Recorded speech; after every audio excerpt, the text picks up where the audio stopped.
لتنذر قوما ما أنذر آباؤهم فهم غافلون لقد حق القول على أكثرهم فهم لا يؤمنون إنا جعلنا في أعناقهم أغلالا فهي إلى الأذقان فهم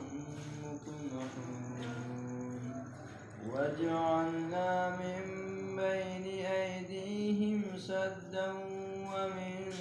خلفهم سدا